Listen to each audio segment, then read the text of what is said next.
Достор, биздин эң негизги максат аналогиялардын болгон сырларын сиздерге ачып берүү.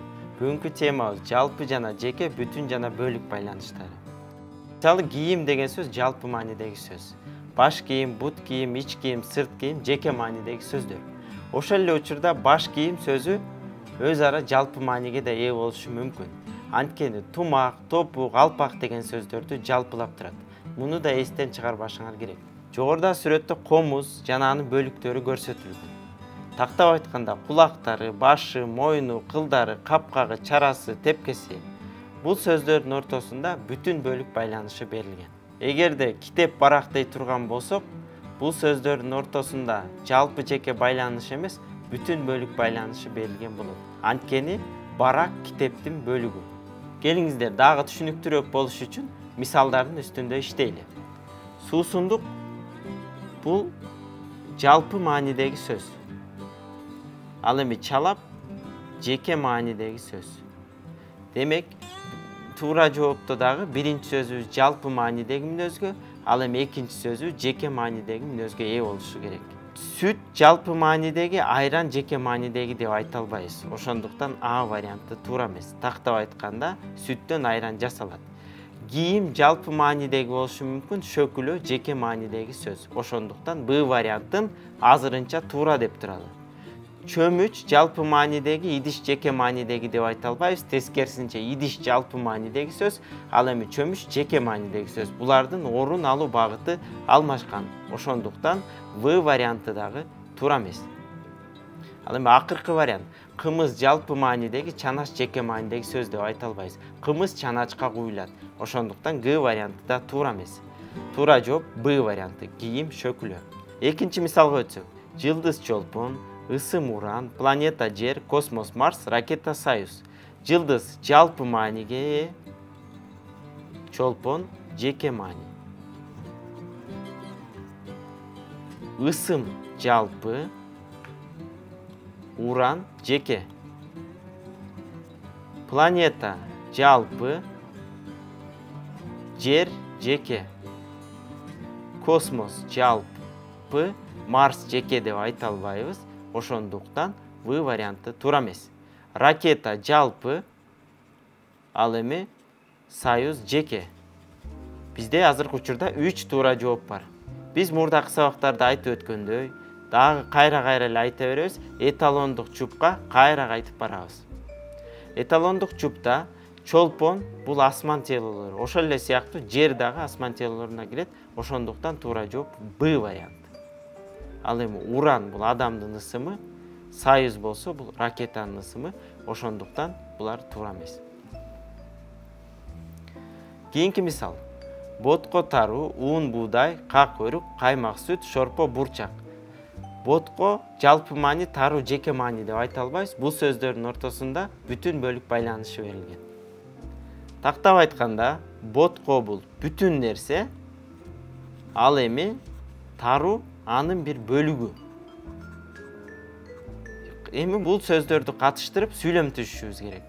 Тарудан ботко жасаса болот. Буудайдан ун жасалат. Өрүктөн как жасаса болот. Сүттөн каймак жасалат. Бурчактан шорпо жасаса болот. Сүйлөм түзүп көрсөк, баары эле туура жооптой сезилип жатат. Эталондук жупка кайтып барабыз. Боткону бир гана тарудан жасаса болобу деген суроо туулат. Жок, боткону мисалы үчүн күрүчтөн да жасасак болот. Ушул багытта карап көрүшүбүз керек. Ал эми ун бир гана буудайдан жасалат, ошондуктан бул туура эмес. Ошол эле сыяктуу өрүктүн өзүн эле жайып койсок, как болот. Ошондуктан Б варианты да туура эмес. Каймак бир гана сүттөн жасалат. Ошондуктан В варианты да туура эмес. Ал эми Г вариантында эталондук чуптагыдай шорпону бир гана бурчактан жасаганга болбойт. Бурчактан жасасак болот, жана башка нерселерден да жасасак болот. Ошондуктан Г варианты туура жооп. Анын үстүнө ботко дагы, шорпо дагы газда же очокто жасала турган тамак аш болуп саналат. Кийинки мисал.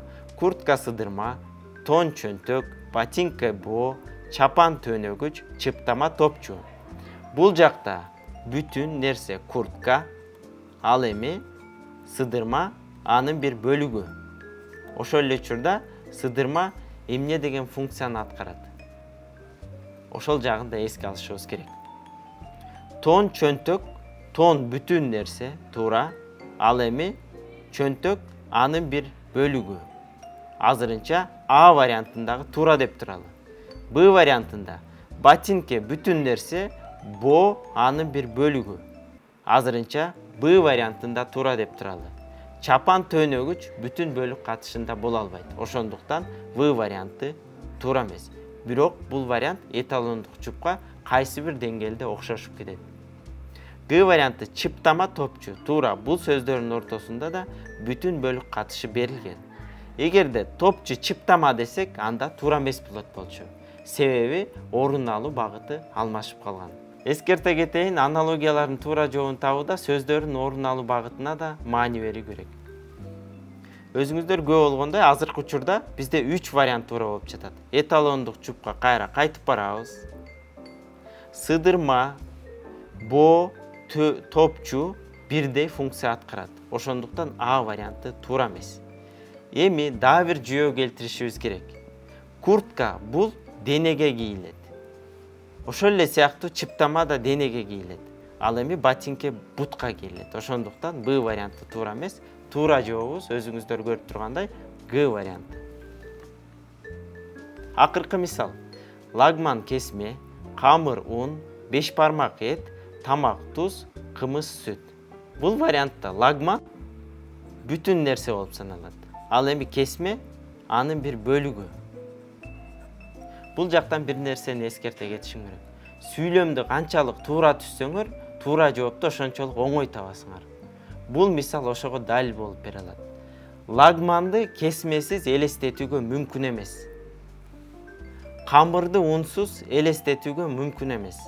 5 бармакты этсиз элестетүүгө мүмкүн эмес.